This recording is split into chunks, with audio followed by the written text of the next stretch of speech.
This is Mr. Beck Does Your Homework. This is Physics Homework 7 about trig and horizontal projectiles.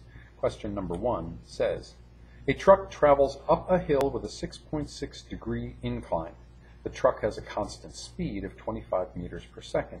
What is the horizontal component of the truck's velocity? And then what is the vertical component of the truck's velocity? So it helps to have a picture. Here's my picture. The truck is driving up an incline. I know that this angle is 6.6 degrees, and I've got a truck that's zipping along up this way. Now my question is, what is the horizontal component? So I've got 25 meters per second.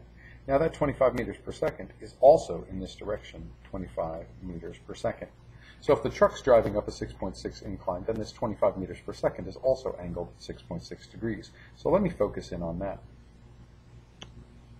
Here is 25 meters per second, and this angle here is 6.6 degrees. In order to find the horizontal component of the truck's velocity, that's how much is this in the horizontal direction. So that would be this. That would be my velocity in the x direction. When I'm asking what's the vertical component of the truck's velocity, then I would be asking about how much of that velocity is in this direction. So that would be my velocity in the y direction. Now, if I look at this 25 and this Vx and this Vy, I can use my trig identities to tell me what's going on here. I know that the cosine of the angle is going to be the adjacent divided by the hypotenuse.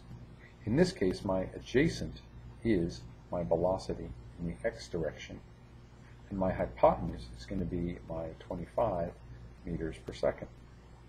If I rearrange this, I can multiply by 25 meters per second, and I can find that my velocity in the x direction is going to be my 25 meters per second times the cosine of the angle, and the angle is 6.6 degrees for me.